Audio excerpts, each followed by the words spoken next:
We are just starting the next webinar on the Urban Fellows Program at IIHS.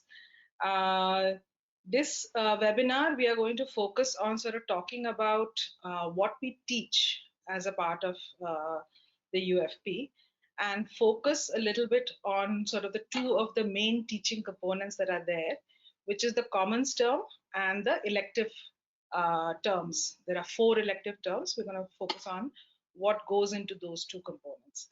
So just to quickly introduce, there are 2 of us who are going to answer your questions today in the webinar. I'm Sudeshna Mitra. I'm faculty in UFP, and I have my colleague here. Amogh, you want to introduce yourself? Hi, my name's Amogh. I'm also part of the faculty at the UFP, and yeah, I mean, that's basically it. Let me just stop there. So I hope you're all sort of staying safe inside your houses. We are kind of running this from our homes today because of the conditions that there are. So, bear with us in case there are any connectivity issues during the webinar. We'll get back online as soon as possible, but, just kind of keep that in mind as we sort of start. And also, like, if at any point, you can't hear what we are saying, it may be useful to, sort of just put in the questions itself that, there's a problem with the audio or the video or any issues. So let me start off by sort of, saying that the UFP curriculum is something that we have at IIHS spent a lot of time thinking about and developing and designing. And in many ways, it's actually quite different from a lot of the programs that exist out there, which are, more urban planning programs or a lot of urban management programs that are there now. And the reason why it's different is because we sort of entered the issue by, sort of acknowledging the fact that the urban has very complex kind of problems. Indian cities especially have very unique kind of problems, both because of their demographic characteristics, the population that lives in these cities, as well as how the economy is structured, how the social structures are, how governance happens in these particular cities. And so it makes sense to kind of develop a program which will equip people to understand the unique challenges and complexities that are there as far as Indian urbanization is concerned, so that you can, sort of go through this program and sort of immediately, run kind of an urban practice, drawing from your own disciplinary backgrounds, which maybe say, you're interested in law, but you want to work on urban issues, or you're an economist, but you want to work on urban issues. So, sort of tailoring your practice and your research, drawing from your disciplinary background, but with an understanding of what is the urban when we're talking about Indian cities, right? So that's kind of that was our challenge, to kind of design a curriculum that would be able to speak to these things. So when we, like you must have picked up from the other webinars so far, we get a very diverse group of people in the classes. They come from all kinds of disciplinary backgrounds, law, economics, planning, architecture, media, the social sciences, the humanities, arts. And the first part of the program, which is called the Commons, is basically the place where we try and build, so everybody in the class takes that together, so if there are 30 people in the class, 35 people in the class, they take it together. And the whole point of that Commons is to try and develop a interdisciplinary sensibility of the kind of debates, the kind of challenges, the kind of policy problems, the kind of practice problems that there are in the urban. Now, the way we do this is by co-teaching this, 8 to 10 week module that we have through 6 overlapping layers. Now, these 6 overlapping layers include, social identity, planning in the urban, governance issues that are there in, urban regions, the urban economy, infrastructure issues, and sustainability concerns, right? So unlike, sort of separate courses being there for each one of these things, you will typically take 2 of these modules together. You will typically have more than one faculty teach you through these modules, where we'll be constantly sort of going back and forth with examples from one module to the other so that you can start to build the interconnections. And through each one of the modules, basically the takeaway is that the sensibility becomes more and more complex. So you're adding each layer as you sort of go forward. One of the critical parts of doing this, and something that we have started last year, and Amogh will tell you more about it, is we teach through something called an integrative case. That, so we have 2 weeks where we're teaching two of the modules together, followed by 1 week, which is the integrative case. Again, followed by two modules that are taught together, and again, the integrative case week. So I'll kind of stop here and let Amogh tell you a little bit about the integrative case and how that's, for example, a very critically different way of teaching that we do in the Commons. Thanks, Sudeshna. So, as Sudeshna mentioned, there are 6 modules and that are typically taught in the Commons term, and these are identity and social practice. You have planning in the urban. You have urban economy, governance, infrastructure, ecology. Now, the thing is, as Sudeshna mentioned, you learn these 2 at a time. So you have the first 2 weeks where you learn, say, last year, for example, the first week was identity and social practice, and the second week was planning in the urban, right? So you basically had these 2 taught together. Now, after this, in the third week, you have what is called the first case week. And what you do here is, in the integrative case generally, is that you take your learnings, you take what you have kind of gained, those ideas and your concepts that you've learned in those previous 2 modules, which are, in this case, identity and social practice and planning in the urban, and you bring them together in the case week to apply them in a very particular context. So last year, for example, the context that we had given the fellows, were water bodies and wetlands in Bangalore. So they had to basically go out into the city, look at the issues surrounding lakes, surrounding rivers and streams, or different kinds of water bodies and wetlands in the city, and use what they had learned from identity and social practice or planning in the urban, and bring these ideas together to develop analytical frameworks that they could then apply to study wetlands and water bodies in Bangalore. And this kind of builds up over time. So after the first case week, you again have 2 modules. So you have, for example, economy and governance, and then you have the second case week. Now, what happens in the second case week is that you build on what you've learned in the previous case week. So in the first case week, you learned about bringing together identity and social practice with planning in the urban. In the second case week, you bring those 2 with governance and economy together. So you learn 2 in the first case week, two modules together, and you bring together 4 modules in the second case week. And in the final case week, which is at the end of the Commons term, you bring together all 6. So essentially what happens is, as you progress through the Commons term, you learn to integrate and you learn to bring together ideas from all these different modules together cumulatively, and it kind of builds up over time. Yeah. Sudeshna, should I hand it back to you? Yeah, so I mean, just one more this thing that I just kind of want to add is that the entire Commons module, so it's kind of building this layers of complexity.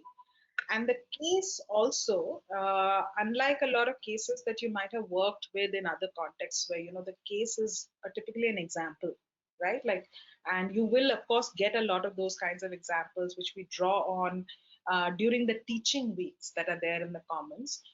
From work that's happening at IIHS, the research that's going on, so very live, like the policy advocacy that we might be doing on housing or on land issues with the government. So, that becomes part of the teaching process during those intervening weeks.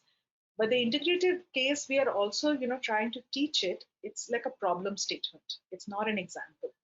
So it becomes the context of, for example, last year when Amogh taught this thing about, the wetlands and water bodies in Bangalore, that becomes your problem statement. That becomes, you go out into the field, you kind of see the kind of complexities, the kind of challenges that certain people are depending in terms of livelihood on the lakes. Some people are looking at it as a recreation. Some people are looking at it from a governance and budgetary perspective.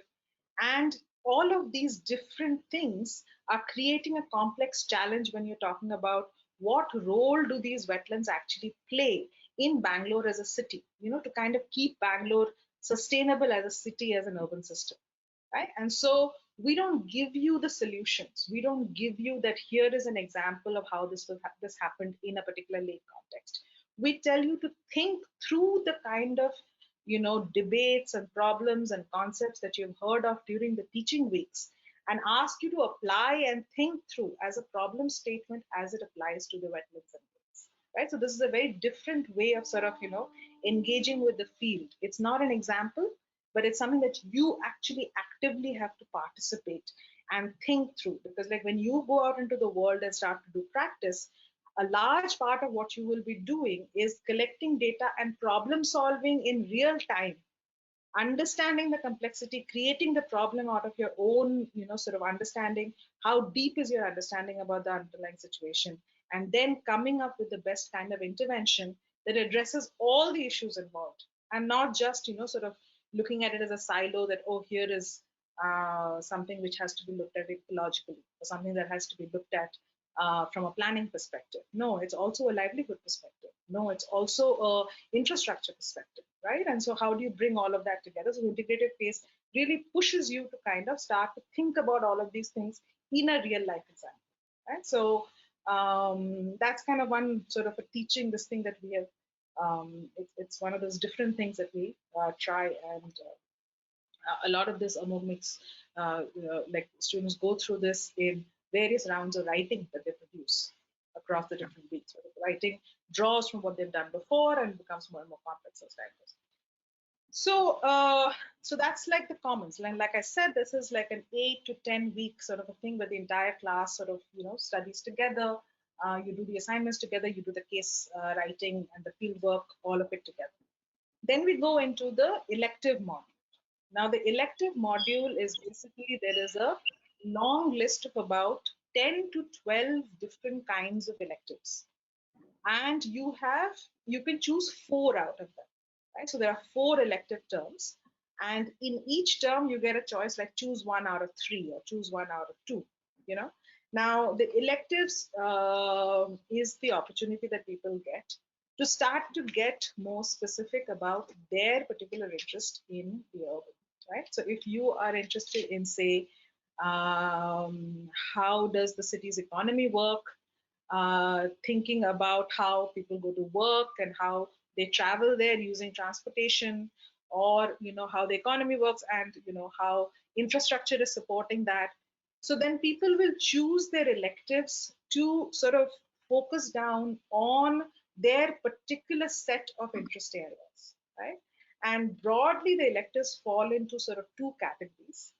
There will be one set of electives which will be very practice related. They'll be talking about a particular sector. They'll be talking about what policies exist there, what kind of debates, what kind of challenges there are in that sector, and what kind of interventions have been tried in those areas. What are the problems with different kinds of interventions? What are the better ways of doing that intervention? So there is one set which sort of is practice and policy oriented, right? So for example, there is an elective on housing, there is one elective on urban mobility, there is one elective on urban sanitation, right? There's one on urban and regional economic development. These are all very sector and policy driven, right? Now, the second set of electives is more conceptual, where you will be talking about the ideas and the concepts that's driving your understanding of what the urban actually is, right? And so you have a whole bunch of electives like the Southern Urban Theory, Reading the City, Media and the City, and the one that Amogh taught last year again, which is called the Practice of Economics in the Urban, right? So these are like looking at concepts, how they apply to the urban, thinking about the challenges that the urban poses to those particular concepts. Do we need to think about those concepts in a different way, right? And so people choose between these different electives. One, from curiosity. I don't know anything about X and I would like to take an elective to know more about it. Second, I want to practice or I want to do research on Y, and I want to take a bunch of electives which will allow me to transition into that set of practice and that set of research topics. So that's kind of the broad sort of set up for the electives. Amogh, why don't you tell them a little bit more about what you taught last year, and maybe go into like the second level of detail, help them understand. Sure. Yeah. So the elective I taught last year in December was called Practice of Economics in the Urban. Now, who was it meant for? It was basically meant for people, for fellows who did not have any kind of prior training or experience in economics, right? So one of the challenges that we often face in public policy or in urban practice is that we often encounter people from various different disciplines, right? And each of these people come with their own disciplinary training, which comes with its own vocabulary, its own theories, its own frameworks. And if you're not familiar with them, and if you don't know what they say, if you don't know what those ideas being discussed are, then it becomes very difficult to have a conversation with a practitioner or a public policy maker from that particular disciplinary training. And this is particularly true for economics, right? So lots of people, whether in government, outside government, come with an economics training. And if you don't know the theories, if you don't know the concepts, or if you're unfamiliar with the terminology and the language that is being used, then it becomes difficult to have discussions and debates and conversations with them, right? So this elective was primarily aimed at kind of addressing that. And there were two primary aims of this elective. One is to introduce fundamental ideas and concepts from economics that are frequently used in urban practice. So ideas like public goods, economic development, social security, how do environmental theory and economics come together. So all these different ideas were kind of introduced to the fellows in the elective. The second aim was to familiarize the fellows with the ways of thinking and approaches that are used in the discipline of economics, right? So things like why do economists model, for example? Like why do they use a lot of theoretical models? Like what's the rationale behind that? What are the different kinds of tools that they use, right? So what does econometrics actually mean, and how does it differ from standard economic theory? So these are the kinds of things that we sort of examined in the electives, in that particular elective. And this ran for about 8 sessions.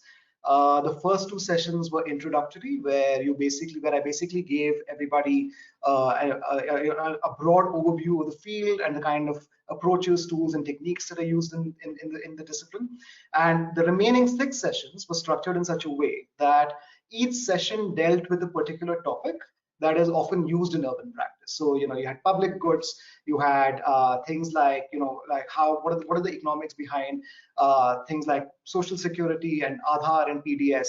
You had sessions on environmental economics, sessions in economic growth, and so on, right? So basically, this was the structure of the elective that I taught. And as Sudeshna mentioned, it was a largely theoretical course. It was basically about introducing people to the discipline of economics and how it's practiced and approached, but with a specific aim of understanding how such theory can actually be translated into public policy or practice. Right? So I'll just stop there at that point. Yeah. So I think both of us will sort of actually now take questions from your side about what you'd like to understand about the curriculum and the content of it, or the evaluation of it, or any other questions that you have. We are happy to go into more details about any of these topics, depending on what questions you have.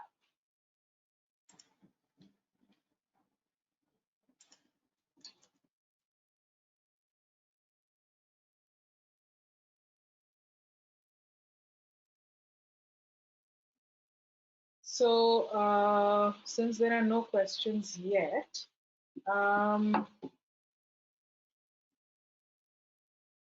maybe one of the things that I can, okay, there is one now.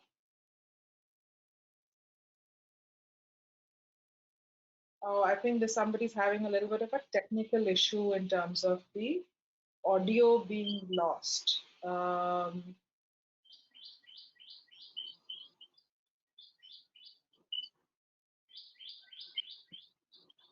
If others also cannot hear, can I request you to please send in, if you can understand if the problem is only at one person's end or if it's a general problem.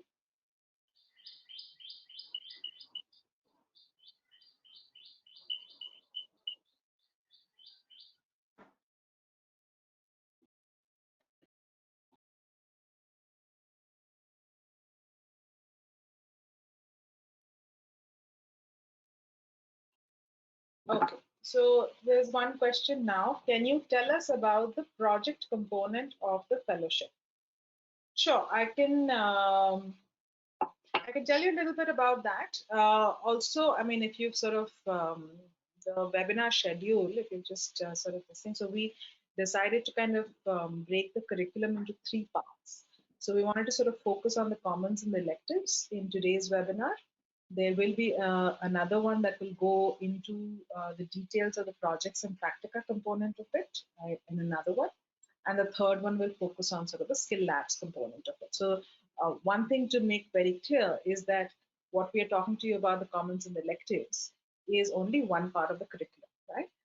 But nonetheless, I can tell you a little bit about the project side as well. So broadly, the commons term runs with something called the practicum, which is the field-based components. It's approximately 30 to 40% of the time that students spend. So the commons teaching, the indicative case, is mostly sort of an in-class kind of an experience, whereas the practica is that you go out into the field. And the practica itself, in which we actually don't give you a research question, we give you a research site.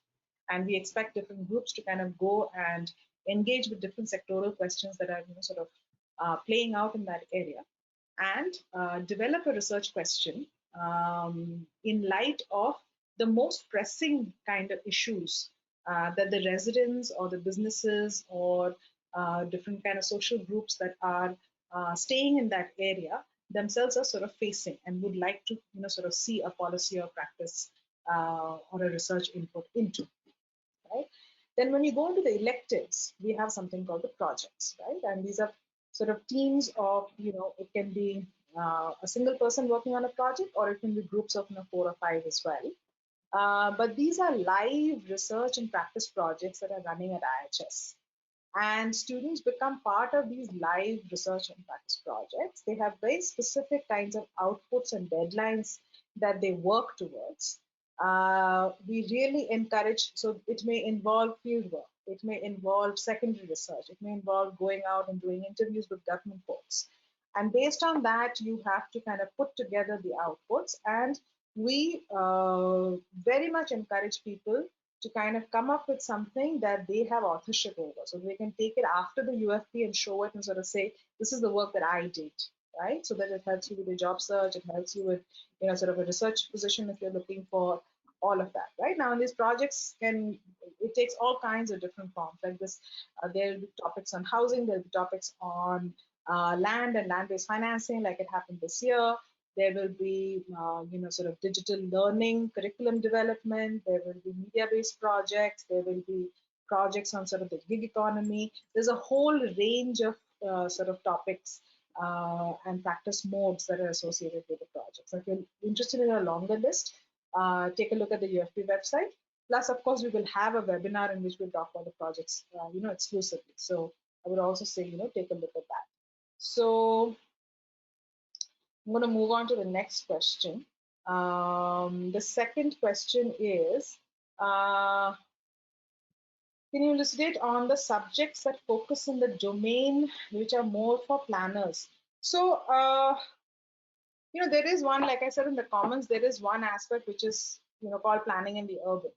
But the thing is that it's also planning is a mode of, it's a mode of practice. It's a mode of, planners by statutory conditions because of the mode of master planning that is there inside the country, etc.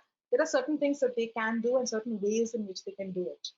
But to understand the city and the kind of challenges that a city faces, say for example, you want to do something on housing, a master plan is not something that's going to allow you to do something on housing or on, so you will require a whole set of other policy instruments, which are also in the urban realm, a whole set of actors who are not planners to be involved, and a whole set of other disciplinary lenses, for example, sociology or economics, to also understand the kinds of reasons why people are choosing to stay in particular locations, how they're staying, how they're building their houses, what kind of finance they need, and all of that, right? So typically, if you're interested in urban and you're interested in sort of the real time, real life issues that are there in the urban, then planning actually becomes one of the very critical disciplines but not necessarily comprehensively the only discipline through which these things need to be looked at, right? So as a planner, I mean, for example, my own training years ago is as a planner. However, in working over the last 15 years, 20 years, I've realized that there are many other discrete things that also that you need to kind of solve urban challenges. So the UFP actually takes that kind of a comprehensive this thing. And I was my response to that question is that almost all of the things that are there in the UFP is very relevant to people who want to actually address the urban challenges that planning tries to address.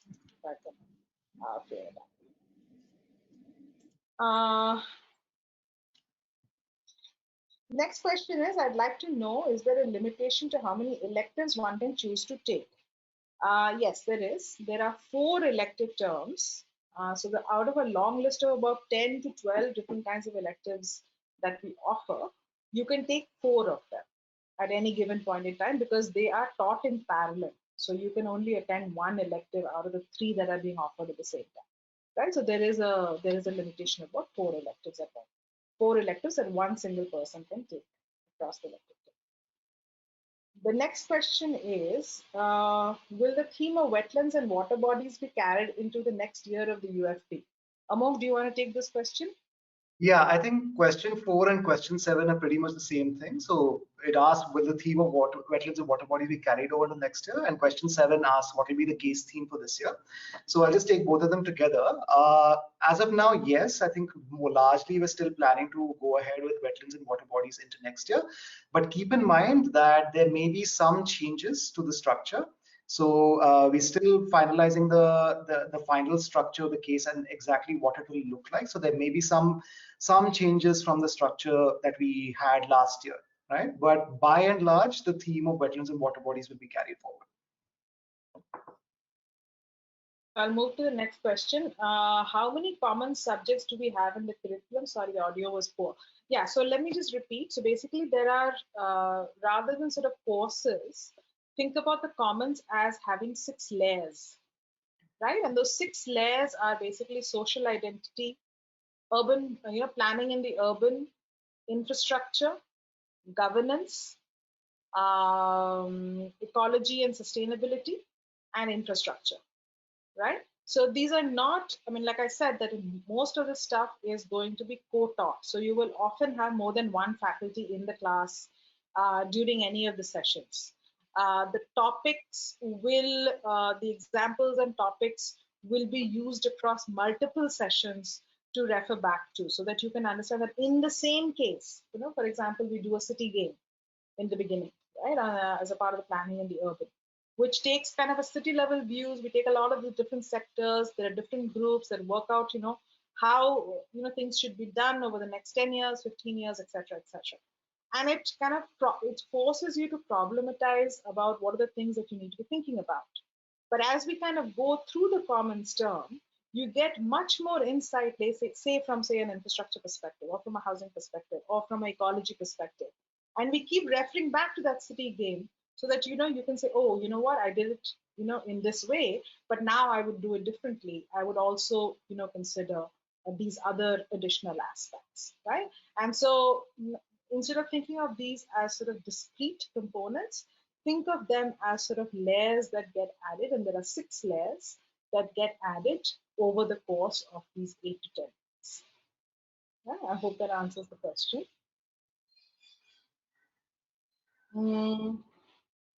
The next question is, would the electives have field-based interaction, and what will be the kind of mentoring that this would involve?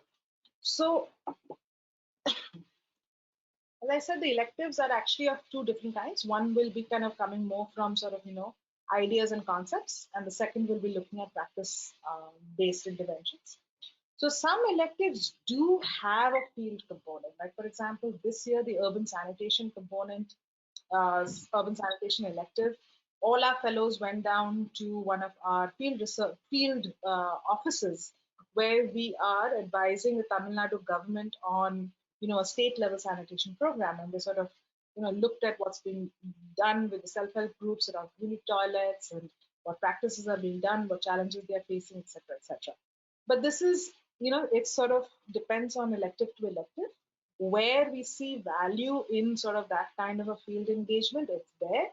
But a lot of elective is also associated with sort of in-class teaching, drawing on examples, drawing on research, drawing on work that has happened in IIHS before. But not all of them will have field interactions. So do sort of keep that in mind. Moving on to the next question. That's question 8, right? I can take that actually. Yeah, sure. Go ahead. Okay, so the question is, can the integrative case be used to prepare a paper for publication? It really depends on how you want to kind of take your assignments forward. So basically, the case itself will involve a number of different assignments, predominantly written assignments in the form of essays.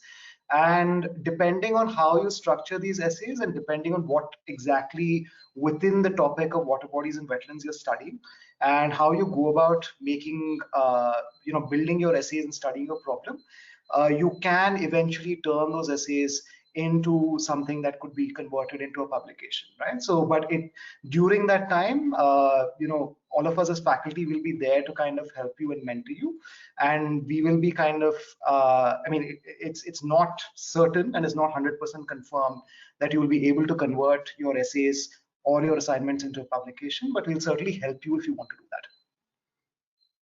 that. Okay, I'll take the next question. Are the internships based on the electives we take up? So, ideally, there will be some level of sort of resonance between what topics you're interested in and therefore you've taken electives in, and what organization you want to eventually work on and therefore you want to do an internship. But there is no sort of a hard and fast rule that if you've done XYZ as an elective, then you can only apply to a certain set of organizations. The internships really are basically looking at two things. One is, what are your interest areas? What kind of organizations, what kind of work, what kind of research do you want to do after you've completed the UFP, and using the internship as sort of, a baby step, sort of an easy entry into those kinds of organizations, getting a feel of the work, getting the door at least, slightly open in your favor, that kind of a thing. And the second thing is that the organization themselves come to us with certain requirements, that we want a person who has an economics background. We want someone who can, do work with communications and media, somebody who has, a sociologist, and therefore we need them to, and has fieldwork experience.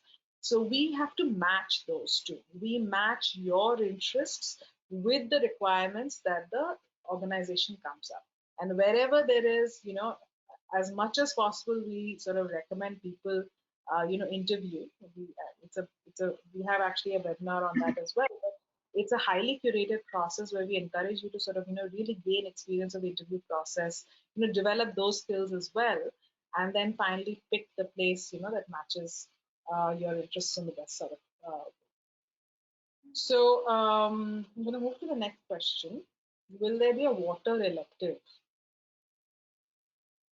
So there is the water as a topic. I mean, water is, there's no elective right now, who's thematically only about water.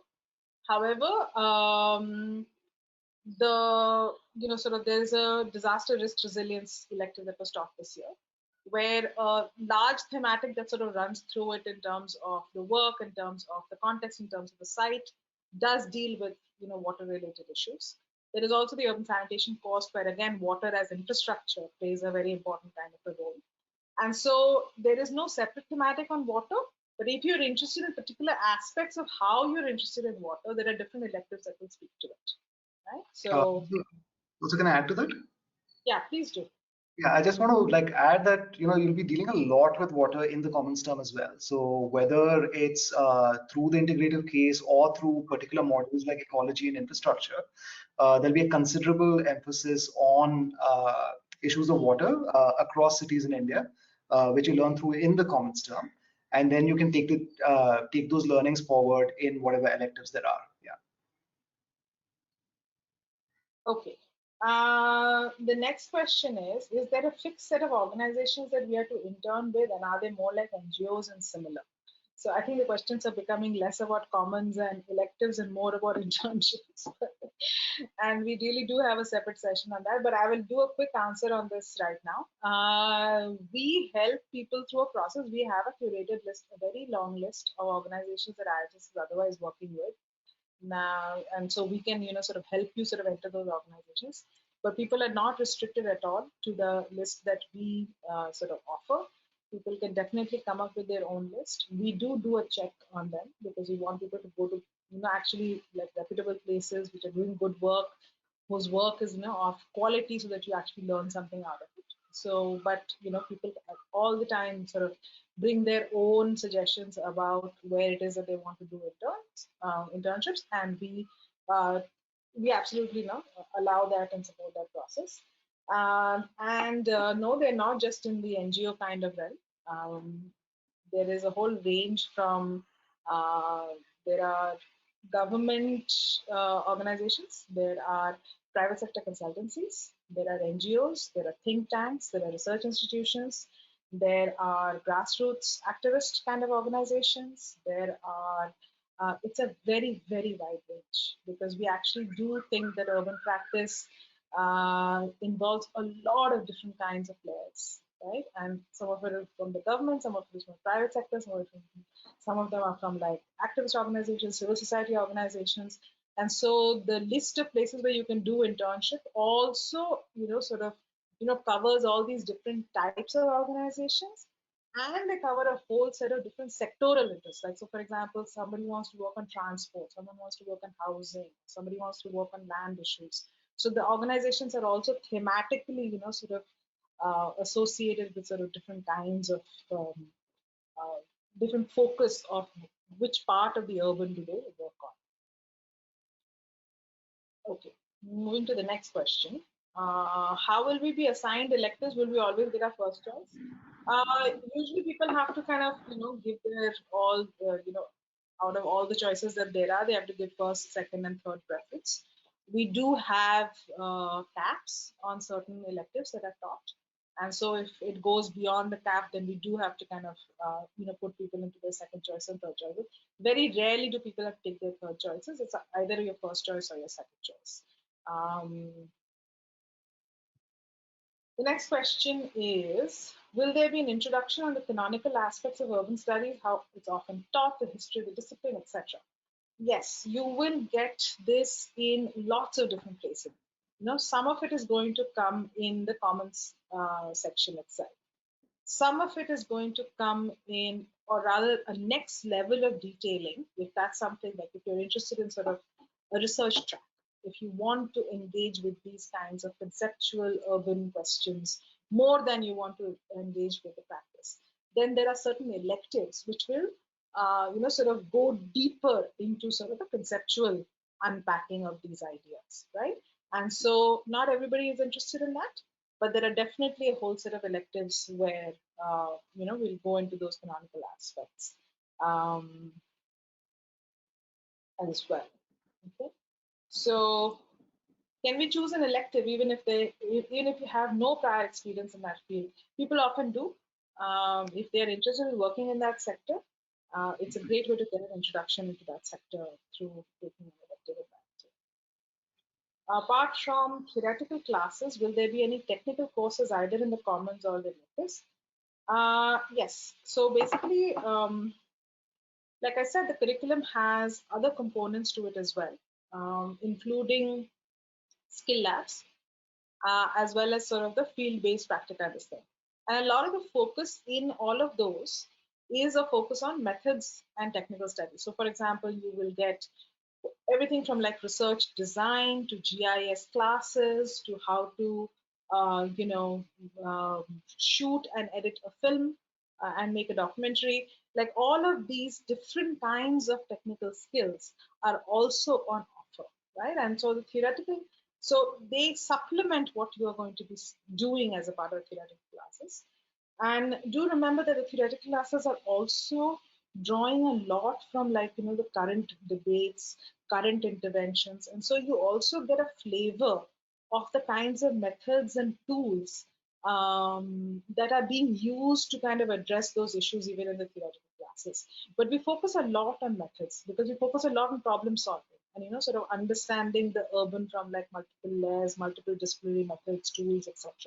So skill labs and practica and projects will definitely give you like a lot of sort of technically oriented classes and modules, but in over and above there is going to be a great sort of a tendency towards the prioritization and giving value to the methods in the theoretical classes as well, right? Okay. Next question is, do you need a really strong hand at writing for working on the projects in the Commons and other projects? Writing is definitely one of the modes of outputs that are there, but there are also projects like if you're very good at sort of communication design, media, or camera based work, or digital based sort of this thing. There are lots of projects which are also looking at those kinds of modes of output. We are not in any this thing sort of limited to kind of writing being the only form of output. We constantly sort of, even in sort of the final presentation the students prepare, we constantly push people to produce stuff that is not just a written output but also has a video component, an audio component, often sort of multimedia sort of outputs as well. And people have been very very creative, from design to sketching to videos to all kinds of things are produced by fellows each year. So no, I would like sort of say that writing is just one of the modes of outputs that are there. Can I just add to that? Yeah, please, Amogh, yes. I just want to kind of emphasize that for the integrative case in particular, there may be some heavier emphasis on writing.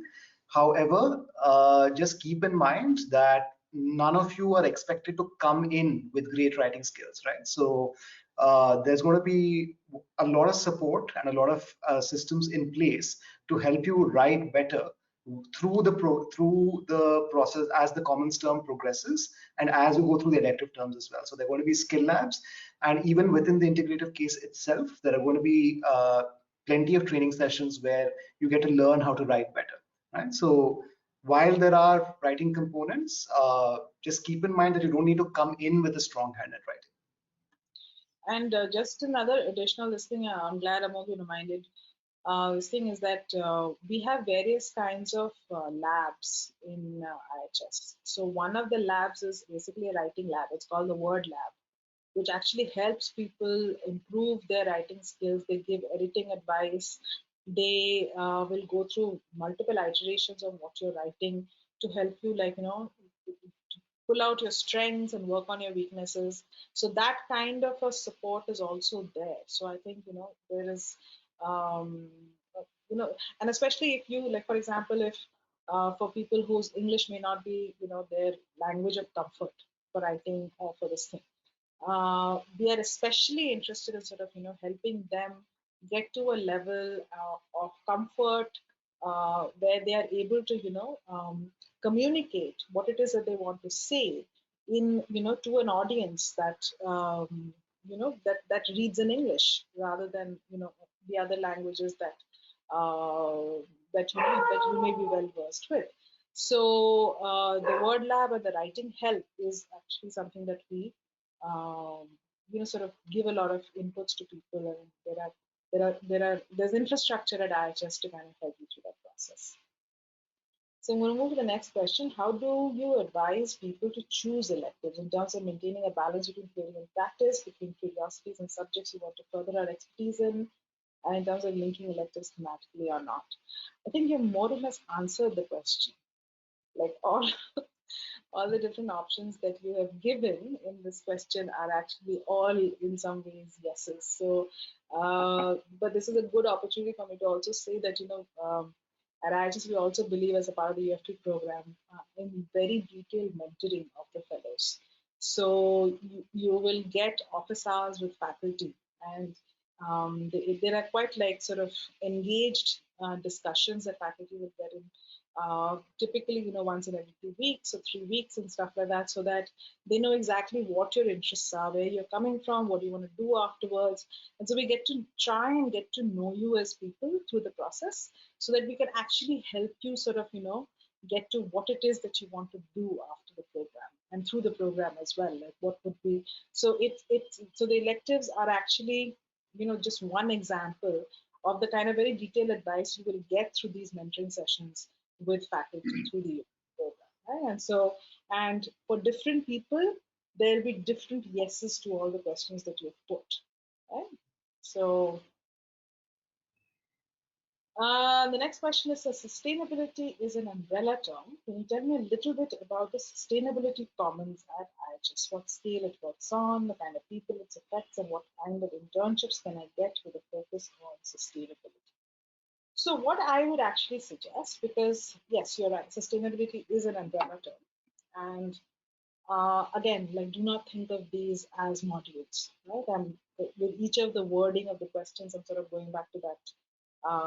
The thing is that these are not modules. This is a sensibility, it's a layer, this is another lens to kind of think about, for example, when you talk about water and wetlands in Bangalore as a part of the integrated case, then when you think about sustainability as a concept as well, how does that, come into, are there trade-offs when you're thinking about economy questions and sustainability questions? Are there trade-offs in terms of how planning is seeing something as legal or illegal, and how does that frame sit within the sustainability frame? So there are these kinds of complexities that we are going to pull from. So sustainability is again is a sensibility, rather than sort of, that you will, after taking that module, know all the, it's not learning by rote kind of a thing, that here is a set of definitions that are there in sustainability, you should know about all of them.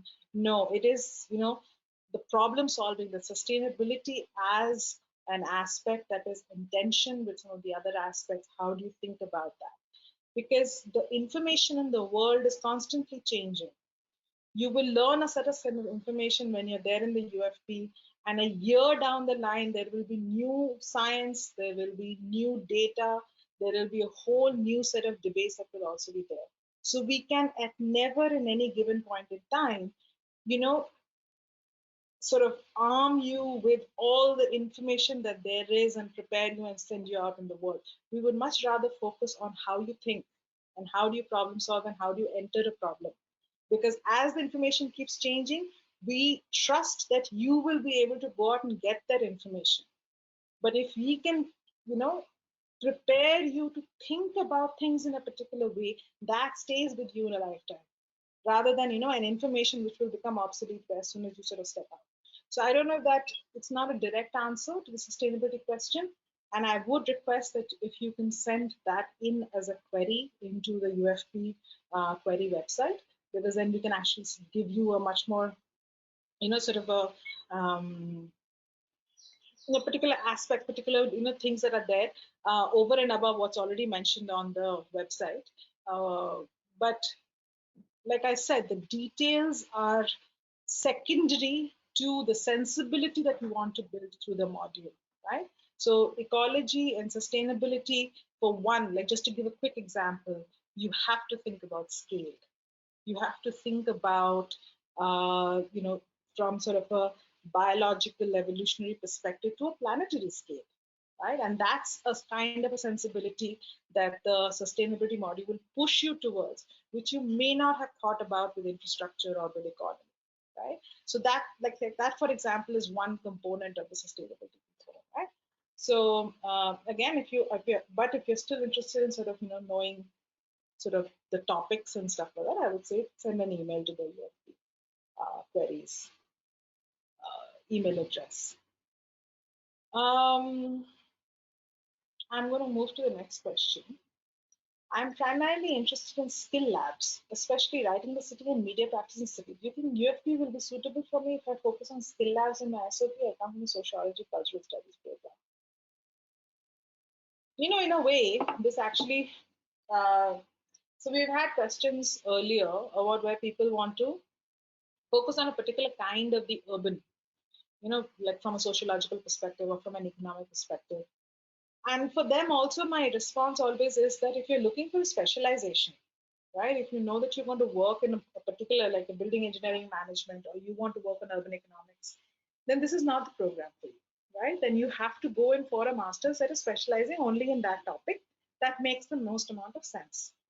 What the UFP is to create a sensibility of the interdisciplinarity of the urban and the complexity of the urban, and to help people work in their disciplines, but with a better understanding of what are the other things that they need to be thinking about while they are, addressing, say, a housing question, right? If that's your interest, if there is something about the scale and scope and depth of the urban that puzzles you, that you feel is not like you're not understanding this frame within which the urban is thing, how are cities even functioning, how are we prioritizing particular things, or how we are not, how different things overlap, and how interventions are sometimes working at cross purposes with each other. If those are the things that drive you, then this is the program for you. Then it makes sense, because you will be able to start to put things into a larger frame, ask the more complex questions, rather than the more specialized sort of entering into depth of particular issues. So from that same perspectives, I would sort of say that what holds from a thematic perspective or from a disciplinary perspective also holds from a methods perspective. There will be certain methods that you might want to learn more about.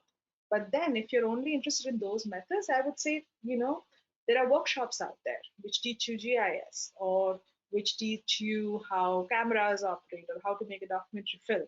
And if that's your interest, then again, those might be a better fit than coming into the UFP, where we will push you on all these multiple fronts at the same time. Like the skill labs cannot be the only thing that you sort of engage with during the UFP process.